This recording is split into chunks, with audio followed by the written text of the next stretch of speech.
Good evening. This is James Exum, also known as Sakshi, coming to you from my home in South Austin, Texas. It's approximately 7:05 in the evening on Sunday, December the 14th. Tonight I'm moving forward with my opinions and observations. I'm witnessing. Sakshi means the witness. That's my yogic name. And this is a yogic perspective of what I'm witnessing in the world nowadays, especially in Washington, D.C. under the Trump administration. All of this is my opinion, by the way, and you can take it with a grain of salt. You can believe it, not believe it, research it yourself, fact check it, whatever suits your fancy. I'm open to all of those avenues for your exploration. Tonight I'll be talking on the subject of what's happening down in Venezuela once again. I'm not going to go into the accused murdering of those poor men on those boats. I'm not going to go into any of that. I'm simply going to deal with the geopolitical situation that is occurring in the Western Hemisphere. So let's just, as I always say, dive right in. Recent developments have seen increased tensions between the United States and Venezuela, particularly under this second Trump administration. He went after them in the first one also, but the plan wasn't as fully developed, evolved, and he did not have complete control of the Pentagon, the Justice Department, the State Department, and all the things he's worked his way into power amidst, as he has now. Not in the first administration. The second administration, in about 11 months, or give or take a few days, he has wormed his way into an incredible amount of power. The reasoning put out by Trump and the Pentagon are curtailing drugs being shipped to the U.S., that's those little boats, and dealing with the president of that country as a dictator and an enemy of the Western world. Well, there he is. And there Trump is with his accusations. Sounds like the kettle calling the pot black to me. But in truth, could oil be the real reason, along with a hostile acquisition of the greatest untapped oil reserves in the world through a military takeover? Could that be Trump's actual plan? He would never consider such a thing, I'm sure. Sarcasm. If so, it would explain in detail why the U.S. government has implemented a series of sanctions targeting Venezuela's oil sector and key government officials, aiming to pressure President Nicolas Maduro and restrict the country's access to critical financial assets. Well, if you want to strangle a man, you can do it with a rope, or you can put a clamp on his bank account. Oh, these boys know no limits when it comes to playing the game on the wrong side of the tracks. Well, if you come from a family that has the ethics of an alley cat, then it's not hard to play the game on either side of the track you live on. You can live in a Manhattan penthouse, or you can live in a Vegas hotel. You know, it's hard for a leopard to change its spots. While there have been reports of heightened military posturing and attacks, including naval deployments in the Caribbean and statements suggesting readiness to support opposition efforts, including seizing an oil tanker and going even further than that with 5 more of them, there has not been a direct military intervention against the Venezuela assets. Well, I need to bring that up. There actually has been. These actions have contributed to be more challenging an environment for Venezuela's oil industry, further impacting production and exporting capabilities. it's sort of like trying to save a man's life by putting a tourniquet around his throat. And if you're not familiar with medicine, that's not a good idea. Blood flow, carotid arteries, and the windpipe, and so forth. Understanding the global oil landscape requires distinguishing between oil reserves. There's three kinds of oils. There's several kinds of oil, but there's heavy crude, which is what Venezuela has in reserve at this point. Heavy crude. Then there's medium, and then there's light crude. That's very almost looks like it's ready to pour into your engine at the gas station. And the proven quantities of oil that can be extracted profitably with current technologies and actual production rates. Venezuela stands out on the world stage. In fact, it leads it on the world stage for its extraordinary oil reserves, but its production tells a different story. Below, we break down Venezuela's reserves in comparison with the leading oil-producing nations: the United States, Saudi Arabia, Russia, Canada, and Iraq. This should prove interesting to anyone that likes statistics. And the world's top 5 oil-producing nations, which I just basically listed, some observers have speculated about potential hidden agendas. Oh no, that could never happen in the Nixon administration, the Johnson administration, and several others, and more particularly in the present administration. That could never happen. Hidden agendas in Washington.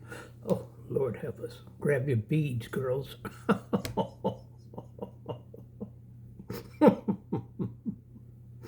Among political leaders when it comes to oil policy, including the possibility of self-enrichment through close association with major oil companies and their CEOs. That's rich enough to bear repeating. Some observers have speculated about potential hidden agendas among political leaders when it comes to oil policy, including the possibility of self-enrichment through close association with major oil companies and their CEOs. Bad, bad, bad. Naughty, naughty.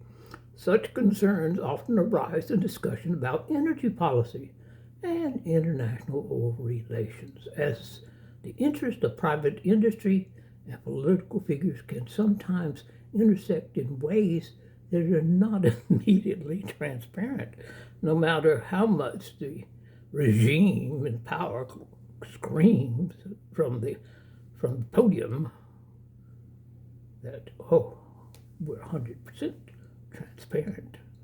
You can see right through us. Well, if you look closely enough, you really can. In a sense, they're transparent. But then again, a glass stained with mud still has some transparency to it, or other matters that might have a slightly different odor. Okay, so let's get into the stats now. Venezuela oil reserves are the world's largest. Did you know that? I'm going to try to bring to light using oil power like they did in the old days, oil lamps, so to speak, instead of gas lamping, gas lighting, to give you an insight here. I am Sakshi, an old yogi. Sakshi means the witness, and I'm just bearing witness, just like I would in a courtroom on the witnesses in the witness seat. I'm not taking sides. Well, possibly I might be a little biased, but what's an old yogi to do when he's caught between a oil well and a gutter fire? Venezuela is estimated to possess the world's largest proven oil reserves, with figures often cited around 300 billion barrels. Billion. A billion is a million. A million is 1,000 thousand. 1,000 is 10 100s. 100 is 10 times 10. So you have 10 times 10, 100 times 10, 1,000 times 1,000, a million billion. Okay, so 300 billion. barrels. Much of this oil is located in the Orinoco Belt, a region containing vast deposits of heavy crude. Well, remember, I prefaced this for you by mentioning heavy crude. These reserves surpass even those of long-established oil giants. Let me throw another little comment in here. Do you know where most of the heavy crude is refined in the United States? Well, I'll give you two guesses. Along the Mexican border near the south end of California. The second being all those refineries scattered around the Houston area and moving over into Louisiana. They specialize in refining heavy crude. Well, guess where that ship that was snagged the other day is headed right now? To the Louisiana, Houston oil refinery areas. And guess what's going to happen to that oil once it gets there? Mr. Trump answered when asked, "Oh, I don't know what's going to happen to it. We may keep it." Well, yeah, that's the plan, in my opinion. These reserves pass even those of the long-established oil giants, but Venezuela's ability to extract, commercialize its oil has been hampered by technical, economic, and political challenges, and now interference militarily, politically, and publicly by the United States of America under the control of the Republicans' dear leader. Comparison with the 5 top oil producing nations. Let's do a comparison here. These are just stats. If you don't like it, you can skip forward. Well, let's go with Venezuela. Proven oil reserves, 300 billion barrels. Their oil production per day is 0.7 to 0.8. Saudi Arabia has their second, but can you believe Saudi Arabia is behind Venezuela? Who would have ever guessed that? Well, some things are well known and some things are not spoken about in the hierarchy of politics and big business. So keep them dumb and blind. Keep them ignorant and pregnant, barefoot and pregnant, so to speak. Treat your constituents like they have no need to know. That's the fashion of the day on the right side of politics in the United States, as I speak. Saudi Arabia, proven oil reserves are 267 billion barrels. They're only behind by 33 billion, give or take a billion. What's a billion nowadays? We have to talk about a billion. You're just talking nothing. And their oil production per day is about 10 to 11 million barrels a day. Now I'm saying millions on the production and billions on the reserves. Canada, and here's something Trump was going after. Remember, he wanted to annex Canada and Greenland and places like that. Well, I wonder what Canada has that Trump may have been after. Well, Canada's number 3 in proven oil reserves. Oh, the jigsaw puzzle suddenly comes into focus. Canada's proven oil reserves at 170 billion barrels. And that's almost, well, it's well below 300. That's 130 billion barrels below 300. And that's a chunk.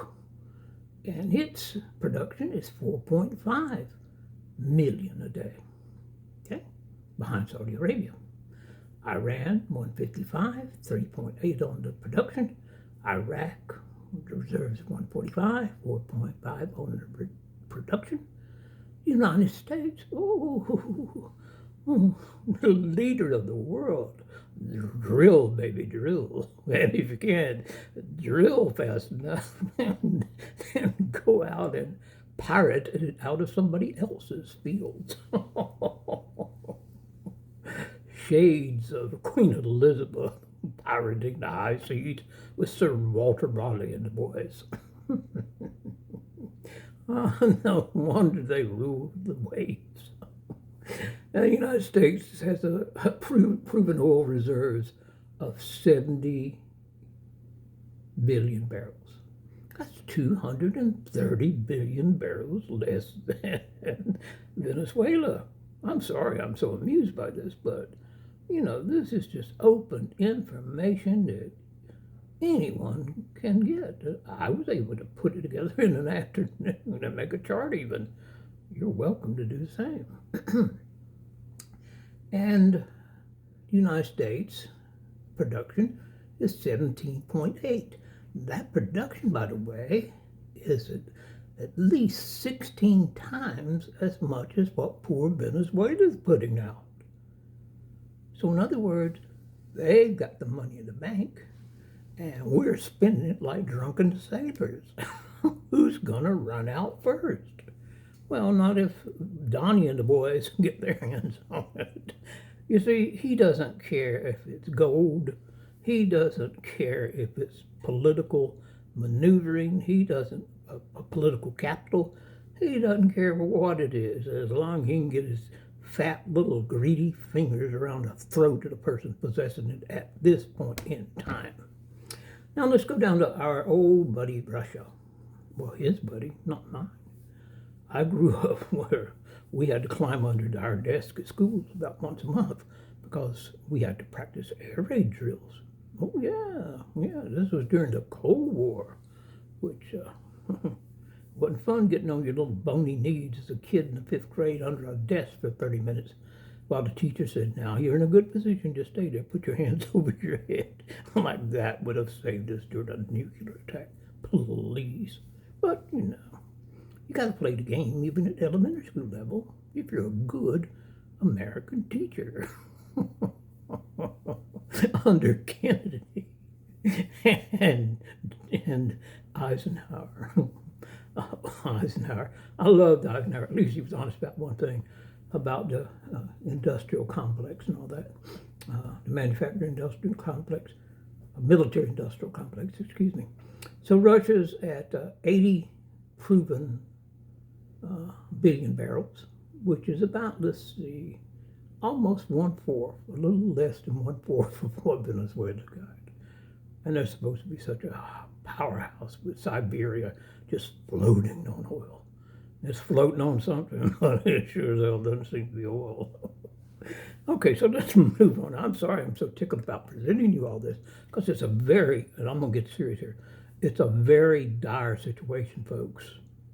What you're seeing is a dictatorship, even if it's in infancy, and it's still trying to crawl out of the crib and walk on its own on 2 feet towards the oil refining companies and the countries that have oil in reserve. Oh, he's trying his best to get all this done before he hits the cemetery. Well, I've got news for him. Karma is a hell of a lot faster walker than he is. And karma never gives up and never backs down. He seems to be doing a lot of that lately. But then again, he's not a well man. So let's look at some key observations. Venezuela's reserves, while Venezuela leads the world in proven reserves, much of its oil is what they call extra heavy crude. That means if you look at a mason jar full of oil, crude oil, it just looks like a mud mixed with a little bit of liquid. It's kind of globular and can't see anything through it. And then, of course, the fine crude is you could hold it up and kind of see through it a little bit. It's sort of like looking at motor oil that's been recycled at an old service station or something. It's kind of golden, brownish looking. It's not pure black and globs. So heavy crude, which requires specialized extraction and refining methods, raising cost and limiting outputs. Well, don't you worry. If we take over Venezuela, there'll be enough people of their population, by the way. Might as well use the locals. They know where everything is already. Just put them on the assembly line and put them to work. We want to make jobs. We're making jobs according to the president. He's going to make some jobs in there if he ever gets his hands on it. Out of the locals, just like they do with the banana plantations and everything else. And the pineapples out in Hawaii. Saudi Arabia holds the second largest reserves predominantly lighter and easier to extract grades, enabling a consistently high production rate. Now that doesn't surprise me at all. They've got plenty of people over there who work for them for nothing, and if they won't give them back their passports. Most of the workers in Saudi Arabia are from out of state, so to speak. And when you move into the country, if you want a job, you have to hand over your passport. If you don't like the wages they promised you and never delivered, well, go to them, get your passport, and leave the country. Oh, they don't like giving back passports? What a shocker. Okay, so Canada, most reserves are in oil sands, like Venezuela's heavy crude, but political and technological stability has supported production growth. Well, when Trump came at them, we want you, we're going to get you, they stood up to him just like I used to stand up to schoolyard bullies in high school. I'm only 5 foot tall, a little over it, but I learned a long time ago my brain could outwit those dull wits, all muscle and no brains. Now let's move back down to the United States.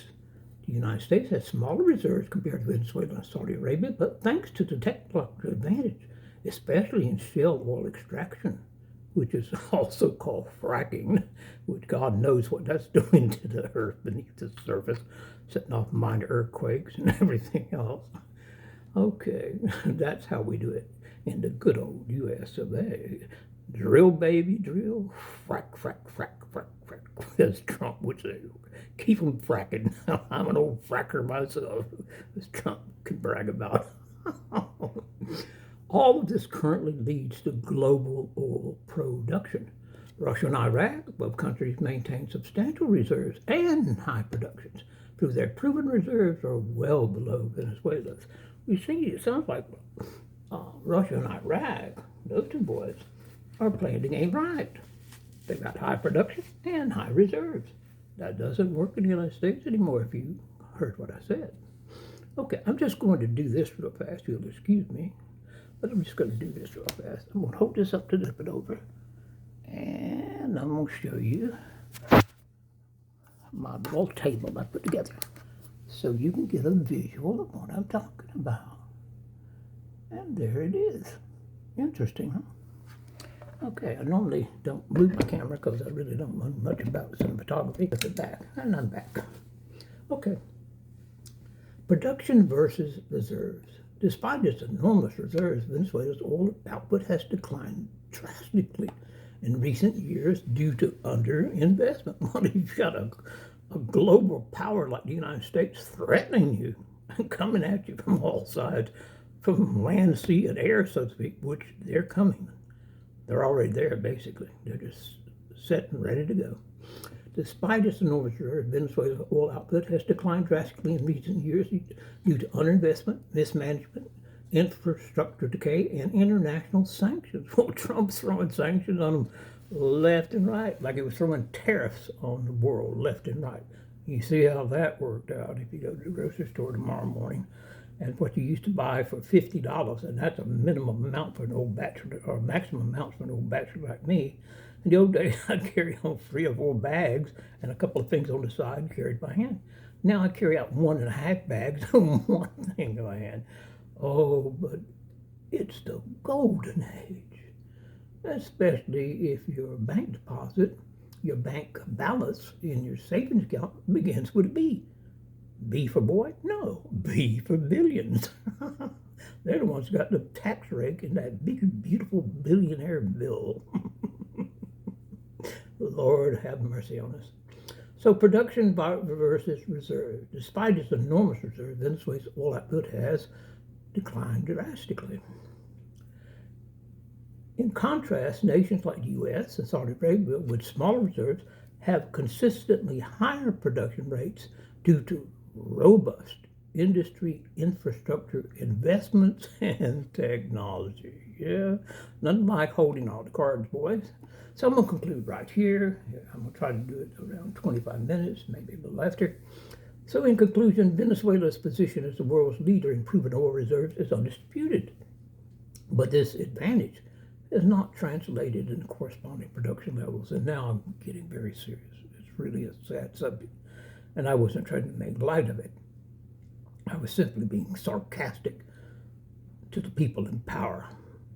By comparison, countries like Saudi Arabia, the United States, and Russia demonstrate how factors such as oil quality, extraction technology, political stability, and market excesses are equally critical in realizing the full value of an oil-rich nation's endowment. Well, Trump's not going to marry them, but he's sure as hell going to get their endowment. Okay, so if you enjoyed this, and I was not enjoying that, that was actually, sometimes there's no saying, it's better to laugh than to cry. But actually, if you were to look at my eyes very closely right now, you would see they're pretty much tear-laden. Those are not tears of joy. Those are tears of anguish towards what we're putting the rest of the Western Hemisphere through at this point in time. It's not that we haven't utilized those poor people and called them all sorts of names, banana republics and whatever, and S-hole nations, and tracked them down and took them in and utilized them and then threw them out like a used prophylactic. Yes. It's not that that hasn't occurred in my lifetime, from the beginning of my lifetime up to this moment, from 1950 to 2025, which are ending soon. So, if you enjoyed this, I don't see how you could have, but if you did, I'm glad. Or if you enjoyed my witnessing, my reporting, I'm glad. I truly am. And if you didn't, that's okay too. So be good to yourself, be good to others, and keep your chin up. Most of all, be good to strangers. And importantly, do as an old man does. Occasionally, take the time to inform yourself about the true happenings of the world. Become a witness to history yourself. I've been a witness to history most of my life. So thank you again. Good night to you, and spread the word. And I'll see you in the next video.